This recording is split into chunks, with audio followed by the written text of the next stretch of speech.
हिमाचल प्रदेश की राजधानी शिमला के बस स्टैंड के पास स्थित एक निजी होटल में कश्मीर से आए 2 मुस्लिम समुदाय के लोगों पर होटल में गोमांस पकाकर खाने के आरोप लगे हैं। घटना 2 अक्टूबर की बताई जा रही है और इसकी सीसीटीवी फुटेज भी सामने आई, जिसमें एक व्यक्ति लिफाफे लेकर रसोई की तरफ जाता नजर आया है, जिसमें गोमांस होने का अंदेशा जताया जा रहा है। होटल में काम करने वाले हिंदू युवाओं को जब कल रात इस बात का पता चला तो उन्होंने विरोध जताया, जिसमें उनकी हाथापाई भी हुई।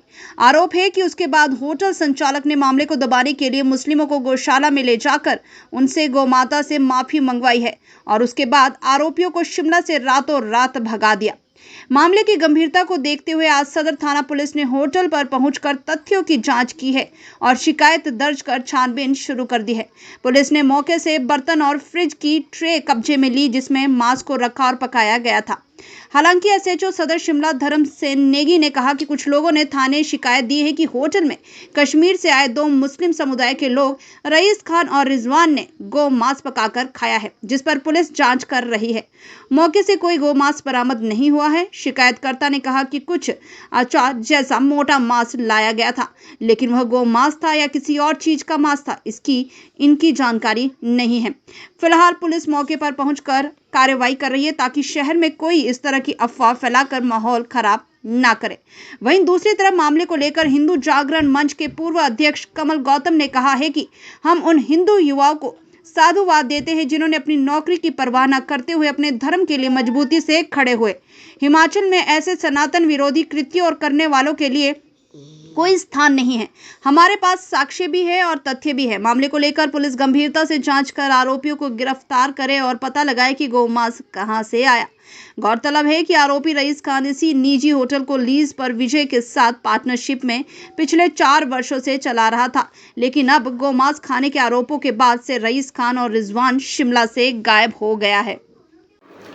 राजधानी शिमला का एक गंभीर मामला हमारे ध्यान में आया है, जिसमें एक प्रतिष्ठित होटल में काम करने वाले मुस्लिम कर्मचारियों द्वारा गौमांस पकाया गया और खाया गया।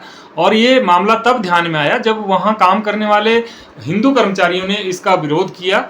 और विरोध जब हुआ तो मुझे ये बताया गया कि वहाँ उन हिंदू कर्मचारियों के साथ उनकी हाथापाई भी हुई है। जब ये विषय उजागर हुआ तो होटल का जो संचालक है, जो कि मूलतः यूपी का रहने वाला है, उसने इस सारे विषय को दबाने के लिए, लिपापोती करने के लिए माफीनामे का एक ड्रामा भी रचा और रात्रि में ही जो दोषी मुस्लिम कर्मचारी थे उनको यहाँ से भगाने का काम किया।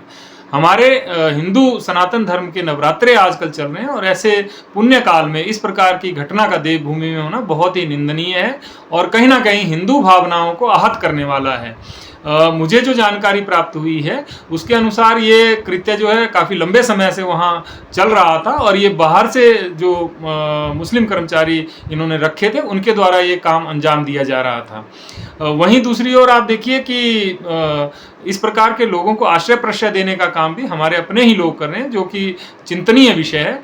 तो कहीं ना कहीं दूसरी तरफ हमें इस बात का भी ध्यान रखना होगा कि इस प्रकार के कृत्य देवभूमि में ना हो। उसके लिए उचित पग जो है पुलिस के द्वारा उठाए जाने चाहिए और हम अपेक्षा करते हैं कि पुलिस इसके ऊपर जो है कानून संबद्ध कठोर कार्रवाई करेगी और दोषियों को जो है वो सजा तक पहुंचाएगी। वहीं दूसरी ओर मेरी जब उस होटल के संचालक से बात हुई तो उन्होंने भी इस बात को एडमिट किया, माना उन्होंने कि हमसे गलती हुई है और इस प्रकार का कृत्य जो है उनके होटल में किया गया है। और उन्होंने कहा कि हमने जो है उसके बाद जो है उनको यहाँ से भगा दिया है, नौकरी से निकाल दिया। तो कहीं ना कहीं ये जो इस प्रकार की घटनाएं हो रही हैं ये हिंदू जनमानस की भावनाओं को और हिमाचल के बहुसंख्यक हिंदू समाज की भावनाओं को आहत करने वाली हैं, जो हिमाचल प्रदेश में स्वीकार्य नहीं होंगी।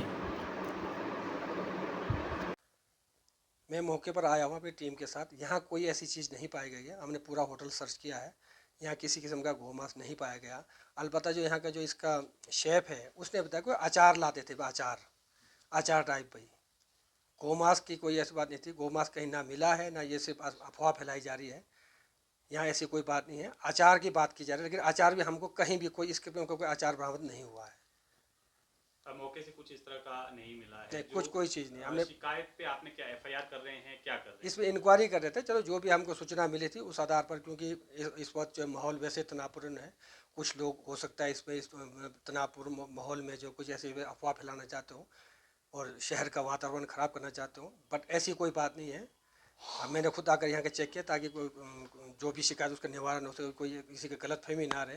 यहाँ ऐसा कुछ नहीं पाया गया, ना गोमांस पाया गया, ना कोई अचार पाया गया। जो शेफ है, जो कंप्लेनेंट थे, उससे खुद बोला कि भाई कोई मांस नहीं लाता, कि अचार जैसा लाते थे। भाई अचार किस चीज़ का था ये इनको कुछ पता नहीं है। हमने चेक कर लिया, यहाँ कोई अचार नहीं, कुछ भी नहीं, ऐसा कुछ नहीं पाया। फिलहाल शिकायत दर्ज कर रहे हैं इनकी, कार्रवाई कर रहे हैं। जो भी चीज़ है, जो तो कोई भी आएगा कार्रवाई, तो जो कोई भी शिकायत देगा हम उस पर कार्रवाई, हमने जांच तो करनी है, जांच पर जो भी होगी कार्रवाई की जाएगी। बट अभी तक जो मैं बता रहा हूँ, यहाँ किसी किस्म की सत्यता नहीं पाई गई इसमें।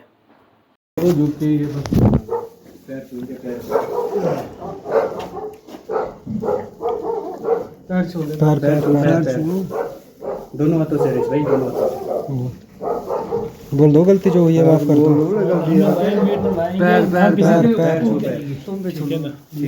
आगे से वो किसने बोला था? वो तो बोल दे, क्या जो लाया था वो दोबारा नहीं लाएंगे। तो मैंने क्या बोल दिया, आप बता।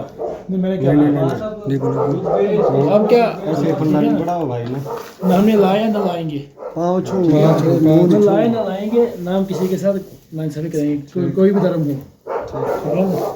और फिक्र हमेशा मेरे साथ रहता है। भूषण ज्वेलर्स, अनमोल रिश्तों के लिए।